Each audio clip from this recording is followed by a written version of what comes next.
Hallo und herzlich willkommen bei Bolt Sports Tech. Es freut mich wie immer, dass ihr eingeschaltet habt. Seit 3 Wochen verwende ich nun die Insta360 Ace Pro, vorwiegend bei meinen Aktivitäten. Bis jetzt habe ich eigentlich immer geglaubt, ich brauche eigentlich keine Actioncam. Tja, was habe ich mich geirrt? Von den Funktionen bis zur Akkulaufzeit, ich zeige euch heute alles, was die Kamera kann und ob sie ihr Geld wert ist. In diesem Sinne würde ich sagen, verlieren wir keine Zeit und legen wir los.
So sieht das gute Ding also aus. Wer es genau wissen will, sie ist 71,9 mm breit, ist 52,15 mm hoch und ist 38,5 mm dick und wiegt 179,8 Gramm. Das Highlight ist definitiv der Sensor, das fällt vorne auf. Das ist ein 1:1,3 Zoll großer Sensor, hat eine Blende von f2,6 und wurde in Zusammenarbeit mit Leica gebaut. Und dadurch, dass er eben so groß ist, fängt er mehr Licht ein und bietet dadurch einen größeren Dynamikbereich und echte Farben. Des Weiteren sind damit 8K-Aufnahmen mit bis zu 24 Frames per Second möglich. Auf der Vorderseite habe ich ein Display, das zeigt mir aber kein Bild an, sondern informiert mich einfach, dass ich zum Beispiel gerade aufnehme, wie lange ich schon aufnehme, beziehungsweise wie lange die Akkuzeit noch reicht und wie der Akkustand ist. Einfach ein kleines Informationsfeld. Auf der Rückseite kommt dann sozusagen das zweite Highlight, das große Display. Dieses ist nämlich, wenn man da seitlich auf die beiden Knöpfe drückt, ausklappbar. Das heißt, ich habe die Möglichkeit, es eingeklappt zu lassen.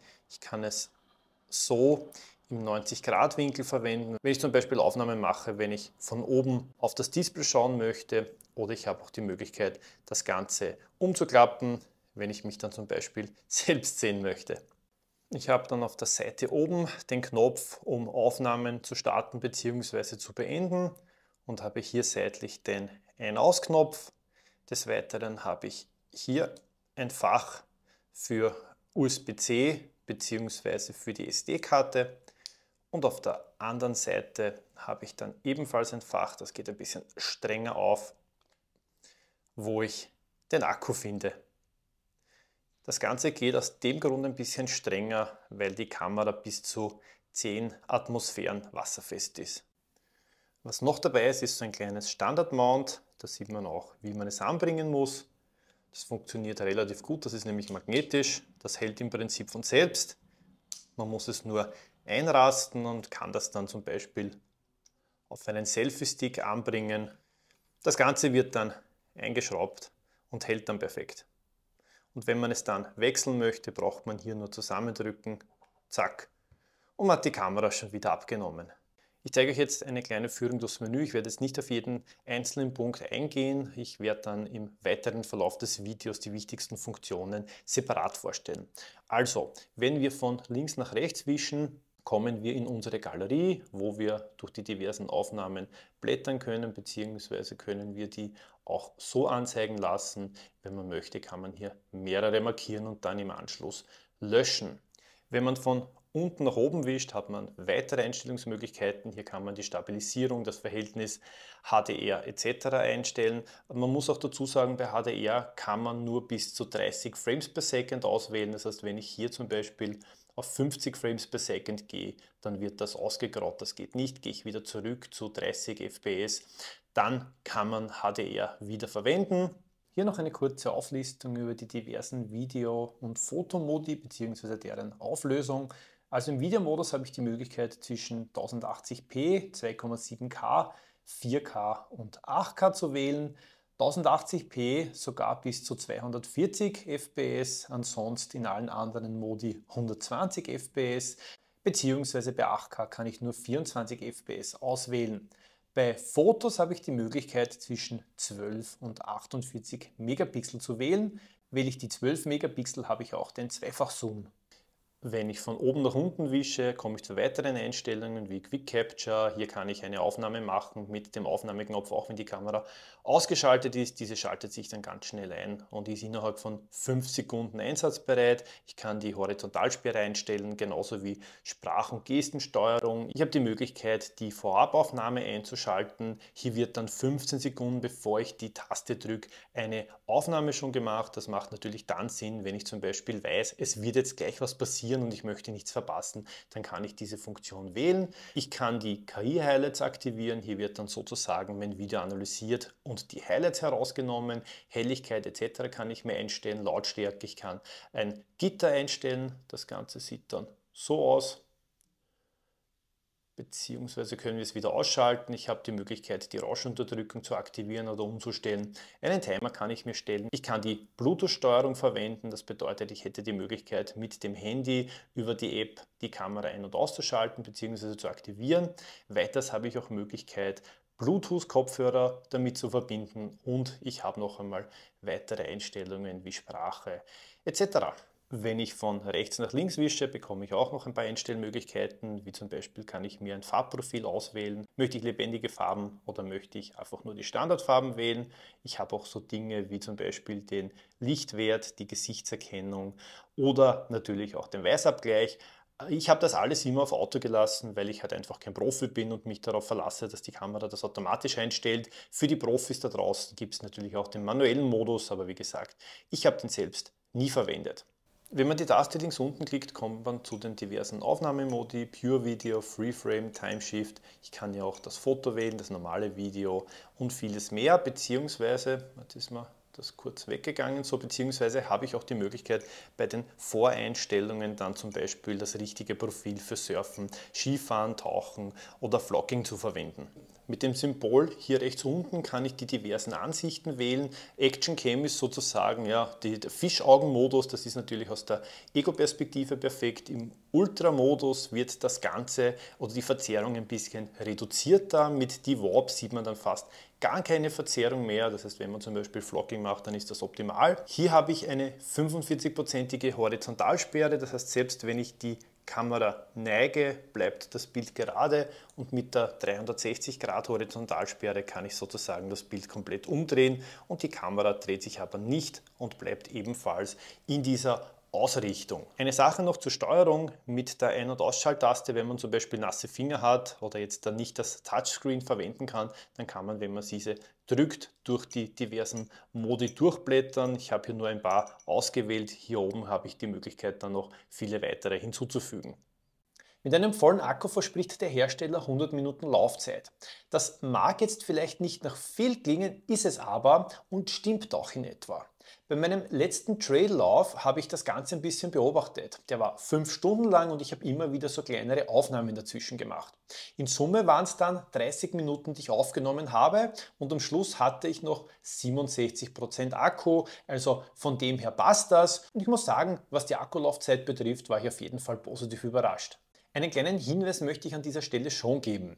Wer die Kamera neu bekommt, der muss sie zuerst mal registrieren. Das heißt, wer jetzt dann glaubt, er nimmt die Kamera, packt sie aus und kann dann gleich loslegen, der irrt. Man muss sich zuerst die App runterladen, die Kamera mit dem Handy verbinden, dann geht man durch diesen Registrierungsvorgang und danach kann man die Kamera verwenden. Das ist zwar keine große Sache, ich wollte es aber sicherheitshalber trotzdem erwähnen. Und falls euch bis jetzt mein Video gefallen hat, dann würde ich mich über ein Like freuen, beziehungsweise falls ihr irgendwelche Fragen habt, dann könnt ihr mir gerne in die Kommentare schreiben. Und wollt ihr auch zukünftig keine Videos von mir verpassen, dann könnt ihr meinen Kanal gern abonnieren. Dafür sage ich auf jeden Fall Dankeschön und weiter geht's mit dem Video. Schauen wir uns mal die meiner Meinung nach interessantesten Funktionen der Kamera an. Eine sinnvolle Funktion ist Quick Capture. Das habe ich eigentlich immer aktiviert, weil ich die Kamera damit ausschalten kann, um Akku zu sparen. Möchte ich aber eine Aufnahme machen, drücke ich einfach nur die Aufnahmetaste und diese startet auch schon Sekunden später. Und wenn ich fertig bin, schaltet sich die Kamera auch wieder aus, es sei denn, ich tippe aufs Display innerhalb von 5 Sekunden. Auch Timelapse-Aufnahmen lassen sich mit der Kamera machen. Zu beachten ist hier jedoch das richtige Sekundenintervall einzustellen. Es wird aber oben angezeigt, welches für was am besten geeignet ist. Für meinen Sonnenuntergang habe ich zum Beispiel die empfohlenen 5 Sekunden gewählt und das hat eigentlich auch ganz gut geklappt. Die Ace Pro lässt sich auch mit Sprache und Gesten steuern. Leider ist hierzulande nur englische Sprache wählbar, damit kann ich dann aber folgende Befehle nutzen. Take a photo. Start recording. Stop recording. Shut down camera. Ebenso kann ich mit einfachen Gesten entweder ein Video starten, indem ich die Hand hebe, oder aber auch ein Foto machen, indem ich das Victory-Zeichen mache. Dadurch, dass die Kamera Aufnahmen mit einer Auflösung bis zu 8K unterstützt, gibt es bei allen Aufnahmemodi, die kleiner als 8K sind, die Möglichkeit, zweifach ins Bild zu zoomen. Und das Ganze verlustfrei. Beim Fotomodus geht das übrigens auch, aber nur wenn man 12 Megapixel ausgewählt hat. Ebenfalls eine große Stärke der Kamera sind Aufnahmen bei schlechtem Licht. Durch den großen Sensor und mit Hilfe eines KI-Chips fängt die Kamera wirklich viele Details ein. Beim Beispiel hier war der hintere Wohnblock für mich stockdunkel, hier im Video kann man ihn aber sehr gut erkennen.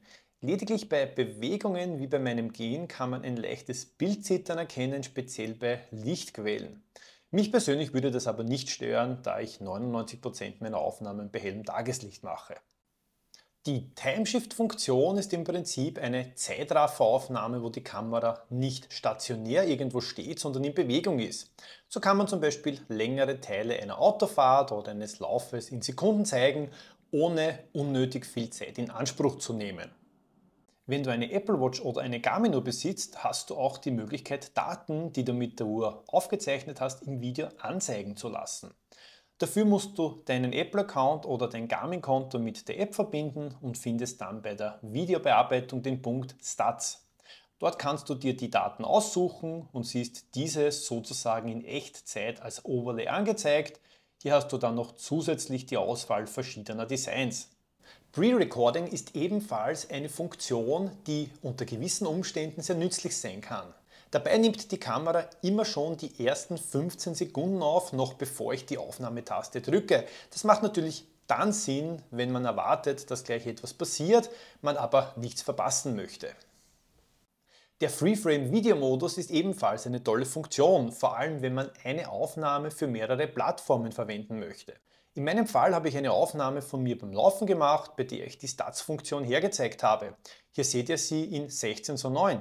Ich habe aber auch ein Short gemacht, für dieses brauche ich ein längliches Format. Und genau dieses Problem löst die Freeframe-Funktion, da ein Video in verschiedenen Formaten aufgenommen wird und man in der App dann einfach nur das Gewünschte auswählen muss.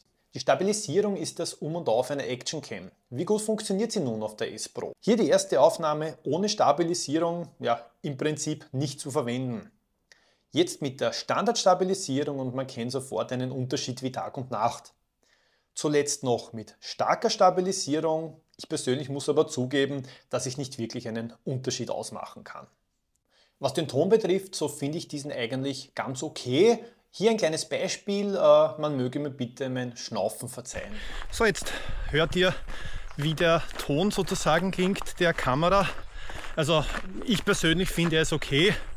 Könnte natürlich besser sein, ist vergleichbar mit dem Ton von irgendwelchen Smartphones. Also kann man verwenden, aber natürlich nicht vergleichbar, wie wenn ich jetzt irgendein Richtmikrofon oder dergleichen anschließe. Wenn aber viel Wind ist, dann kommt die Windunterdrückung, die ja nur softwareseitig ist, sehr wohl an ihr Limit, wie man bei dem Beispiel hier hört. Wir testen jetzt gerade die Rauschunterdrückung beim Wind. Es geht hier, ja, jetzt kommt ein bisschen mehr, es geht hier schön der Wind. Ich hoffe, ihr hört mich, ihr versteht mich gut. Für meinen Test der Kamera habe ich auch zwei Zubehörteile mitgeschickt bekommen. Zu einem mal die Multihalterung, die ist im Prinzip ein Stativ und ein Selfie-Stick in einem. In der Hand liegt diese sehr gut und stört auch nach stundenlangem Herumtragen nicht. Als Stativ steht sie bombenfest, auch auf schiefem Untergrund und auch für Aufnahmen über dem Boden kann man sie praktisch verwenden. Es ist alles sehr stabil verbaut, es wackelt nichts, sie ist mit knapp 58 € nicht ganz billig, aber definitiv ihr Geld wert. Das zweite Zubehör ist die GPS-Vorschau-Fernbedienung.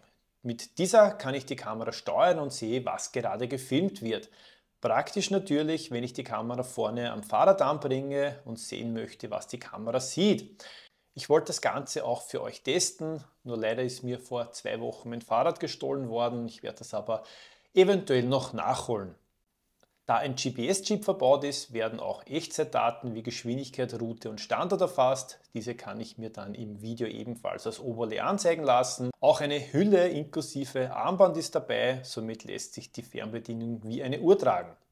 So, ganz wichtig, von 27. Mai bis 7. Juni gibt es im offiziellen Shop von Insta360 einen Summer Sale. Hier bekommt ihr bis zu minus 40% auf diverse Kameramodelle. Die genauen Details findet ihr in der Videobeschreibung. Meine Erfahrung mit der Insta360 Ace Pro ist meine erste Erfahrung mit einer Actioncam, von daher kann ich halt keine Vergleiche machen. Was ich aber sagen kann, ist, dass mir die Kamera wirklich sehr gut gefällt. Die Bildqualität ist top, der Ton ist okay, Stabilisierung top, Menüführung super flüssig, Akkulaufzeit und Ladedauer top. Die Kamera ist innerhalb von Sekunden einsatzbereit und es gab eigentlich nie Temperaturprobleme. Für mich gibt es nicht wirklich was zu kritisieren, das Gesamtpaket passt und ich würde die Kamera auf jeden Fall empfehlen. Ich fand es auf jeden Fall spannend, meine erste Actioncam zu testen. Falls ihr irgendwelche Tipps für mich habt, worauf ich in Zukunft achten soll oder welche Kamera auch gut ist, dann könnt ihr mir das gerne in die Kommentare schreiben. Ich bin auf jeden Fall am Ende meines Videos angekommen. Ich hoffe, es hat euch gefallen. Ich sage Dankeschön fürs Zusehen. Ich wünsche euch alles Liebe, bleibt großartig und bis zum nächsten Mal.